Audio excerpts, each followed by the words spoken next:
ہم 2 دن ہوئے مدینہ سے آئے ہیں، ہم نے عمرہ کیا ہے. اب اگر عمرہ کرنا چاہے مسجد عائشہ، بھائی عمرہ نفلی عبادت ہے، چاہے 100 کرو چاہے نہ کرو. اب آپ کرنا چاہتے ہیں کر سکتے ہیں، کوئی منع نہیں ہے.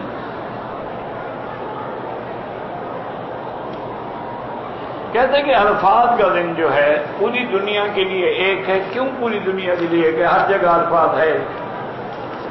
یہاں عرفات ہے وہی دن معتبر ہوگا، باقی کسی جگہ کچھ ہو کسی جگہ کچھ، اس کا کیا تعلق ہے کہ ہر جگہ عرفات کا دن ایک ہو.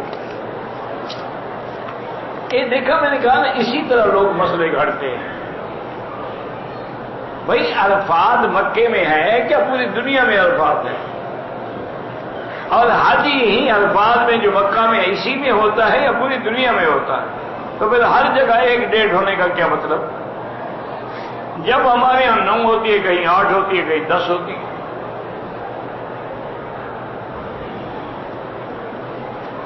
اگر کوئی کہے کہ آپ مدینہ شریف جا رہے ہیں، میں بھی سلام عرض کریں، کر سکتے ہیں. جب اپنے عرض کر سکتے ہیں تو ان کو بھی کر سکتے ہیں.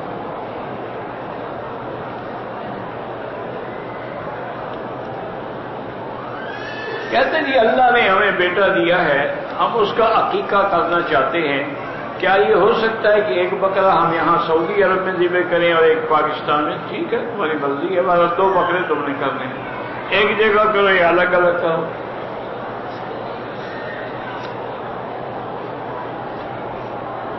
ناپاکی کی حالت میں آڈیو پہ بیٹھ کے تفسیر سن سکتے ہیں. ہاں سن سکتے ہیں، سننے میں تو کوئی منع نہیں، پڑھنا منع ہے.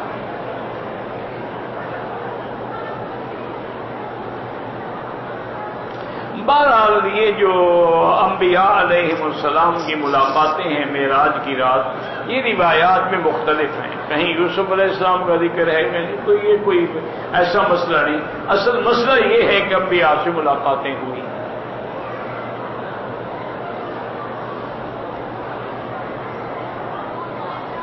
کہتے ہیں کہ ہماری یونیورسٹی جو ہے اس کا جو بیسمنٹ ہے نیچے انڈر گراؤنڈ، اس میں مسجد بنی ہوئی ہے، اوپر گرلز کالج ہے. کوئی بات نہیں، ٹھیک ہے، نماز ہو جاتی ہے.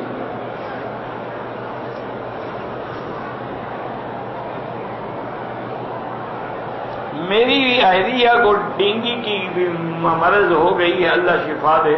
بلکہ دعا کریں جتنے لوگ بھی ڈینگی کے مرض میں مبتلا ہیں اللہ سب کو شفا کاملہ عطا فرمائے. یہ اصل میں مختلف شکل میں عذاب ہیں ہمارے گناہوں کی وجہ سے. کہ کبھی جیسے حضرت موسیٰ علیہ السلام کا بھی پڑھیں گے نا ہم، کبھی مینڈک نکل آئے، کبھی خون نکل آیا، کبھی مچھر نکل آیا، یہ وہی عذاب. لیکن ہم سنبھلتے پھر بھی نہیں ہیں. اتنے عذاب کے باوجود کیا خیال ہے آپ کا ٹیلی ویژن پہ فلمیں آنا بند ہو گئی ہیں؟ شہروں میں جو سینما چلتے تھے وہ بند ہو گئے اللہ کے ڈر سے. اور کلب میں جو ڈانس ہوتے ہیں اور نعوذ باللہ یعنی ایسی ایسی حرکتیں ہوتی ہیں کہ شیطان بھی شرماتا ہو.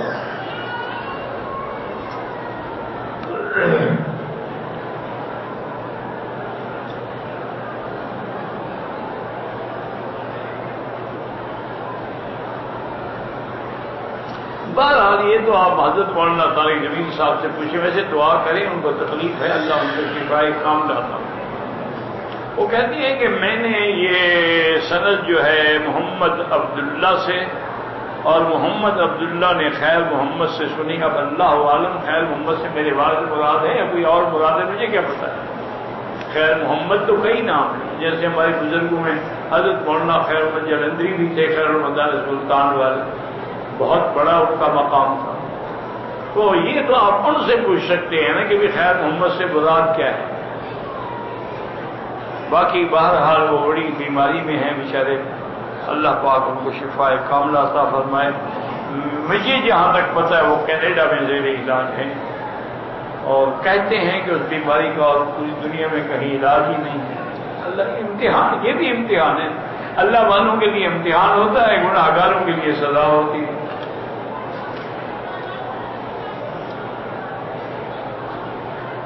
برتھ ڈے کی دعوت ملے تو جانا چاہیے، بالکل نہیں جانا چاہیے. تو انگریزوں کی رسم ہے، اس کا دین اسلام سے کیا تعلق ہے؟ پہلے تو برتھ ڈے ہوتی تھی، اب شادی کی بھی سالگرہ مناتے ہیں کہ اس رات ہماری شادی ہوئی تھی، انا للہ و انا الیہ راجعون۔ مرنے کا تو پہلے ہی مناتے تھے نا کہ 3 دن، تیسرے دن کل ہیں، پھر جمعرات ہیں، پھر چلی سے، اب زندگی بھی شروع ہو گئے نا۔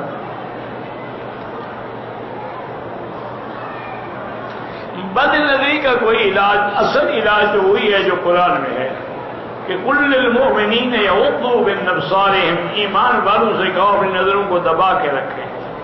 اور دوسرا علاج یہ لکھا ہے علماء نے کہ ہر نماز کے بعد 7 دفعہ لا حول ولا قوت الا باللہ العلی العظیم اسی نیت سے پڑھا کریں کہ اللہ مجھے بد نظری کی آفت سے بچائے۔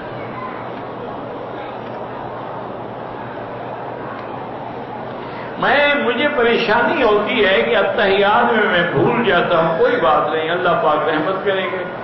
یہ بھی ایک شیطانی وسوسہ ہے، کوئی نہیں بھولتے، آپ بھولتے پھر آپ نماز بھی نہ پڑھتے نا۔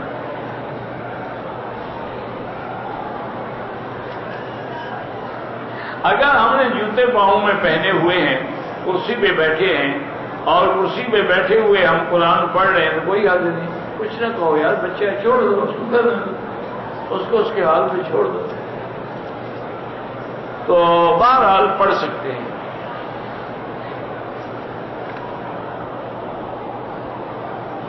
گردن کا مسح کرنا حنفی مسلک میں ہے، باقی ائمہ کے نزدیک نہیں، اور حنفی بھی ایک حدیث پہ عمل کرتے ہیں جس میں ہے کہ جس آدمی نے گردن کا مسح کیا اللہ قیامت والے دن اس کو ان اغلال اور قیود سے بچا لیں گے جو کافروں کے گلے میں ڈالی جائیں گے۔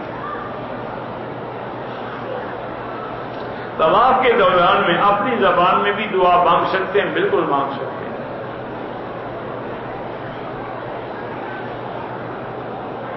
کہتے ہیں جی میں نے دیکھا ہے کہ سعودی لوگ جو ہے لکڑی کا دھواں لیتے ہیں، ٹھیک ہے، یہ تو بخار ہے، عود کا بھی ہوتا ہے اور کئی بوٹیاں ہیں جن کا ہوتا ہے، اور یہ تو حضور کے زمانے سے چلا رہا ہے اور یہ بڑی اچھی چیز ہے اور یہ کافی دیر تک کپڑوں میں رہتی ہے۔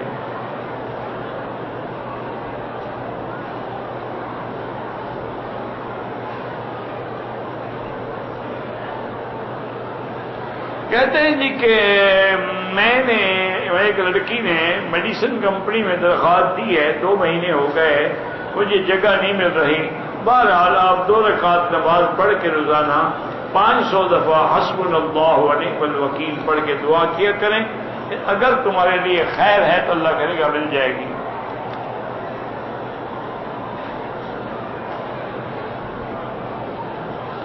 دو لڑکے ہیں جو نمازی بھی ہیں لیکن ایک دوسرے سے پیار کرتے ہیں، بہت بری عادت ہے، ان کو ایک دوسرے سے جدا ہو جانا چاہیے۔ اگر جمعہ کا خطبہ کوئی اور پڑھائے اور امامت کوئی اور کرے، یعنی کوئی مجبوری ہو، ورنہ اصول یہ ہے کہ جو خطبہ پڑھائے وہی نماز پڑھائے، لیکن ایک آدمی مجبوری ہے یا خطبہ پڑھانے کے بعد اس کا کوئی وضو نہیں رہا، کوئی تکلیف ہو گئی، لوگ کھڑے تو نہ رہے، دوسرا بھی نماز پڑھا سکتے۔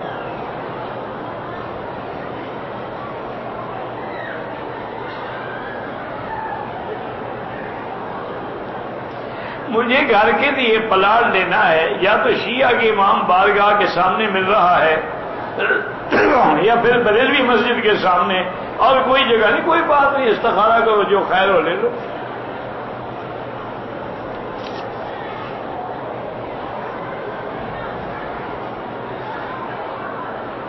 میرے والد نے اپنی زندگی میں ایک مکان 120 گز کا ہے 3 بھائیوں کے نام کیا تھا، والد کو تنگ کر کے لکھوایا گیا تھا۔ والد کے انتقال کے بعد ایک بھائی نے فتویٰ دیا ہے کہ والد کی جو بھی جائیداد ہے اسلامی طریقے سے سب بہن بالکل ٹھیک ہے، اسلامی طریقے سب بے تقسیم۔ 15 سالہ عمران جو ہے وہ کینسر میں اللہ شفا عطا فرمائے، طواف کر کے حل کرا دیا، بعد میں صفا کی ہے، دم پڑ گئی، جب حل کرا دیا تو احرام سے تو آپ نکل گئے۔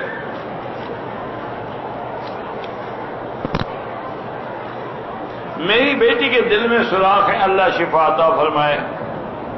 ہم اپنی لڑکی کا نام بسم اللہ رکھ سکتے ہیں، لڑکے کا نام اعوذ باللہ ماشاء اللہ، یہ ٹھیک ہے، یعنی اس سے پناہ مانگے، اس سے شروع کریں، دونوں غلط ہے۔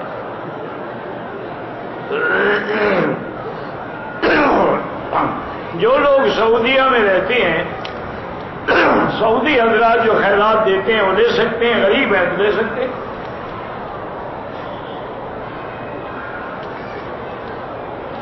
میں جمعہ کی نماز میں پہلے 2 رکعت سنت، پھر 2 فرض، پھر 2 سنت پڑھتے ہیں، پہلے بھی 4 سنتیں ہیں، بعد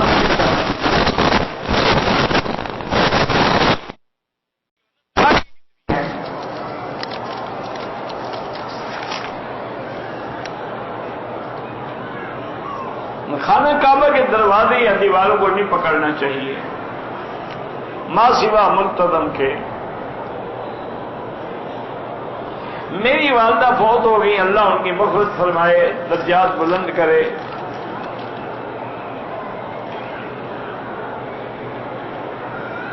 میری چھوٹی بہن کی 2 سے 3 دفعہ منگنی ہوئی، توڑی گئی ہے، بہرحال اللہ اس کی مشکلات کو حل کریں، اس سے کہیں کہ روزانہ 3 دفعہ سورۃ الرحمن پڑھ کے اللہ سے دعا مانگتی رہے۔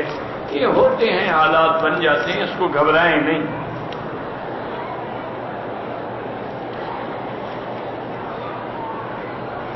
فصل هذا السؤال من دار الافتاء۔ اگر کسی عورت کے پورے جسم پر بال نہ ہو تو وہ احرام سے کیسے نکلے گی؟ جیسے گنجا نکلے گا، گنجا بھی تو گنج بھی اس طرح پھیرے گا نا، وہ بھی کسی تھوڑی جگہ سے پھیر دے، بال ہو نہ ہو۔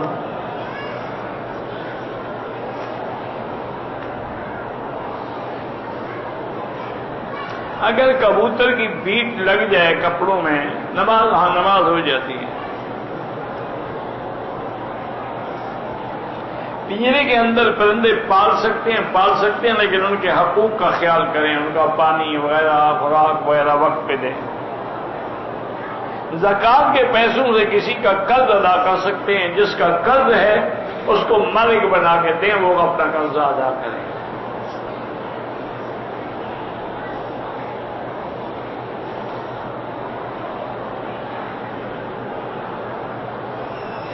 اگر اسلامی نظام نہ ہو، ملک مسلمانوں کا ہو، حکمران بھی مسلمان ہو، شریعت نافذ نہ کرے، دعا کریں اللہ ہدایت دے۔ تم اکیلے جہاد کر کے کیا کرو گے؟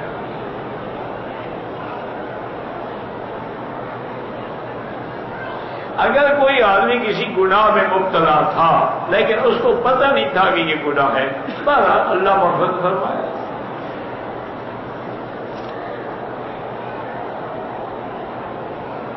مکے میں 1 نیکی کا 1 لاکھ نیکی لکھی جاتی ہے، لیکن گناہ 1 لکھا جاتا ہے۔ لیکن یہ 1 گناہ جو ہے یہ بھی بڑا خطرناک ہے کہ اللہ کے گھر کا ہے۔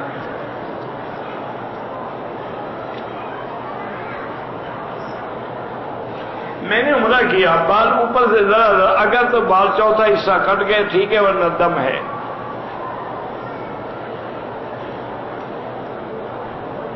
حضرت اصغر کے بوسے دینے کے لیے لڑائی نہ کریں، دھکے نہ دیں، کسی کو تکلیف نہ پہنچائیں، تو اشارہ کر لیں، وہی بوسے کا ثواب ہے۔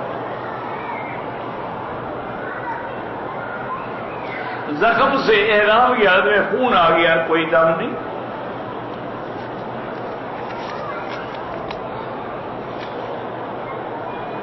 میں نے ایک مجلس میں اپنی بیوی کو غصے میں 3 طلاق دی ہے، وہ 3 پکی ہو گئے۔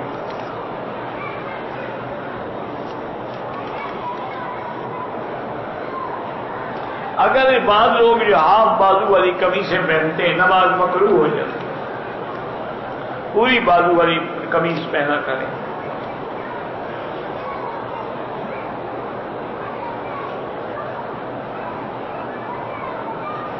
پتہ نہیں آدمی داڑھی کو ٹرن کر سکتا، پتہ نہیں کیا معنی، مجھے پتہ نہیں کیا کس کو ٹرن کر سکتا ہے۔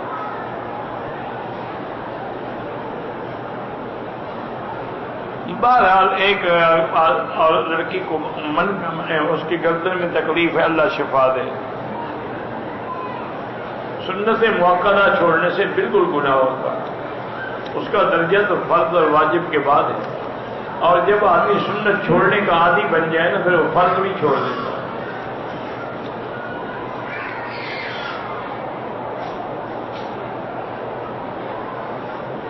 بہرحال عمرہ کرتے ہیں مسجد عائشہ سے ہو جاتا ہے، نہ کریں آپ کی مرضی ہے۔ اگر نعرہ رسالت میں صرف محمد الرسول اللہ کہا جائے تو کوئی حرج نہیں، لیکن ضرورت کیوں ہے؟ اگر صحابہ نے کبھی نعرہ رسالت نہیں لگایا تو جب حضور کے زمانے میں بھی یہ نعرہ نہیں لگایا گیا تو اب تم کیوں نہیں نعرہ ایجاد کرتے ہو؟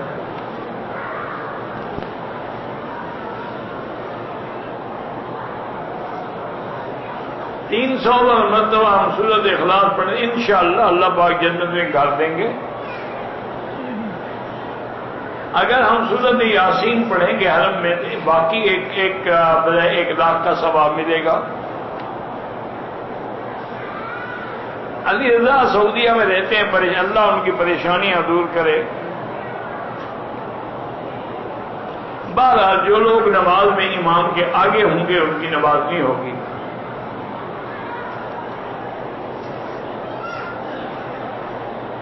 مولانا طیب صاحب پنجپیری جو ہیں بڑے اچھے آدمی ہیں، مواحد لوگ ہیں اور قرآن کی بڑی خدمت کر رہے ہیں ماشاءاللہ۔ دورہ تفسیر میں ان کے ہاں 30 40 ہزار آدمی ہوتا ہے۔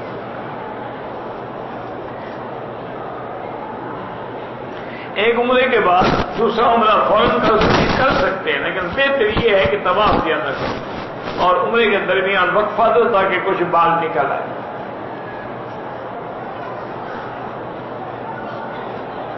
عقیقے کا سنت 7ویں دن ہے، 7ویں دن نہ ہو تو پھر 14ویں دن، ورنہ پھر جب چاہو کر دو۔ ظہر عصر میں آہستہ نماز پڑھی جاتی ہے تاکہ اللہ یہ فرماتے ہیں، بندوں کو بتانا چاہتے ہیں کہ تم زور سے پڑھو تو میں سنتا ہوں اور آہستہ پڑھو تو میں سنتا ہوں۔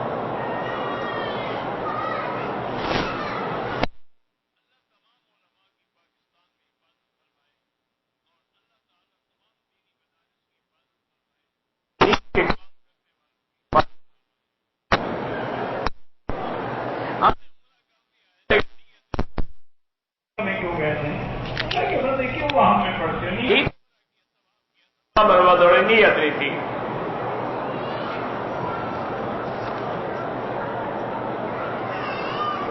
سبوح قدوس رب الملائکۃ والروح پڑھ سکتے ہیں۔ حضرت حرم کے بعد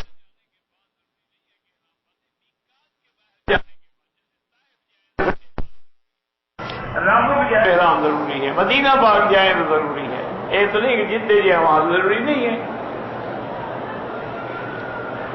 حضور کے زمانے میں جب اذان ہوئی تو گویا کہ آپ کے حکم سے تھی۔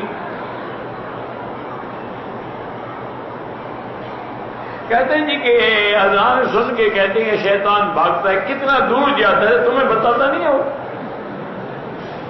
تم اس کے ساتھ دوڑ لگا کے پوچھا کرو بھی کہاں جا رہے ہو؟ میں تو یہاں کھڑا ہوں۔ مجھے کیا پتا کتنا دور جاتا ہے، جہاں تک آواز آتی ہے حدیث میں ہی ہے۔ بہرحال اللہ تعالیٰ جن کی اولادیں ان کو صالح بنائے، ان کے نصیب اچھے کرے۔ بہرحال کشمیر کے لیے میرے خیال میں کوئی ایسا مسلمان نہیں ہو سکتا جو دعا نہ کرتا ہو، ان کے دلوں سے دعائیں نکلتی ہیں۔ آج کل وہ ظلم کی چکی میں پس رہے ہیں۔ آج تقریباً 68 روز ہو گئے ہیں کرفیو کو، ہر چیز بند ہے، کوئی چیز اندر نہیں آ سکتی۔ اب تو ان بیچاروں کو کھانے پینے کا بھی خطرہ ہو گیا ہے اور عورتوں اور بیٹیوں کی عصمتوں اور عزتوں کے لٹنے کا بھی خطرہ ہے۔ اللہ ان کی حالت پہ رحم فرمائے اور اللہ تعالی مسلمانوں کے اندر پھر کوئی جذبہ پیدا فرما دے، یا اللہ اپنی شان سے کوئی عمل پیدا کرے جو ان کو آزاد کرائے۔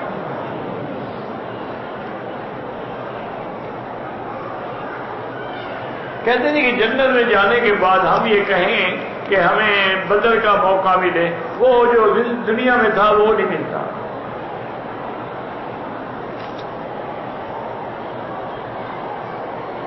آج کل بڑی بڑی بیماریاں ہو رہی ہیں، اس کی وجہ یہی ہے، حضرت نے فرمایا جب گناہ بڑھ جائیں گے تو اللہ بیماریاں مسلط کر دیں۔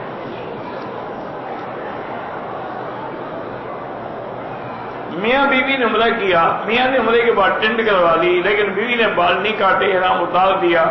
اگر بال نہیں کاٹے دم پڑ جائے گی، فوراً بال کاٹے، ورنہ تو خاوند پر بھی حرام ہے، وہ تو احرام میں ہے نا۔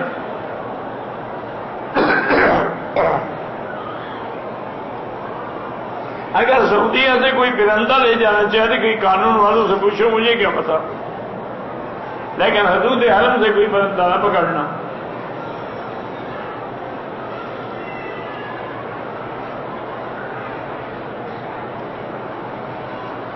کہتے ہیں جی ایک مولوی صاحب نے مجھے کہا کہ جب جنگ بدر ہو رہی تھی تو کافروں نے نعرہ لگایا تھا اللہ اکبر کا، مسلمان نے یا رسول اللہ کا۔ یہ مولوی صاحب نے ایک آدمی اتنا بڑا جھوٹ بول رہا ہے کہ 10 آدمی مل کر بھی نہیں اٹھا سکتے۔ کافر اگر اللہ اکبر کا نعرہ لگاتے پھر لڑائی کی کیا مطلب تھا؟ جب اللہ کی بڑائی کا اقرار کر لیا اب لڑائی کیا مانا؟ میں نے یہ آپ سے کہا نا، ایسے مسئلے گھڑے جاتے ہیں، گڑن تو ہوتے ہیں، گڑے ہوئے ہوتے ہیں۔ واللہ اعلم۔ ربنا تقبل منا انك انت السميع العليم وتب علينا انك انت التواب الرحيم يا حي يا قيوم يا ذا الجلال والاكرام يا ذا الجلال والاكرام اللهم لا تجعلنا فتنة للناظرين لا تجعلنا فتنة للآخرين لا تجعلنا فتنة للقوم الظالمين یا الہ العالمین حرمین الشریفین اور بلد الامین کو قیامت تک فتنہ میں محفوظ فرما۔ یا اللہ کشمیری مسلمانوں کی مدد فرما، یا اللہ کشمیریوں پہ رحم فرما، یا اللہ اپنا عذاب رفع فرما، یا اللہ اپنا عذاب رفع فرما۔ یا اللہ مسلمان کشمیر میں ہیں، فلسطین میں ہیں، عرب میں ہیں، ہند میں ہیں، عجم میں ہیں، افغان میں ہیں، ان کی جان مال آبرو عزت کی حفاظت فرما۔ یا اللہ دین کے کام کرنے والوں کی حفاظت فرما، یا اللہ علماء کی حفاظت فرما، یا اللہ مدارس کی حفاظت فرما، یا اللہ تبلیغی اداروں کی حفاظت فرما، یا اللہ پورے عالم میں جہاں مسجد ہے، مدرسہ ہے، معہد ہے، معابد ہے، ان کی حفاظت فرما۔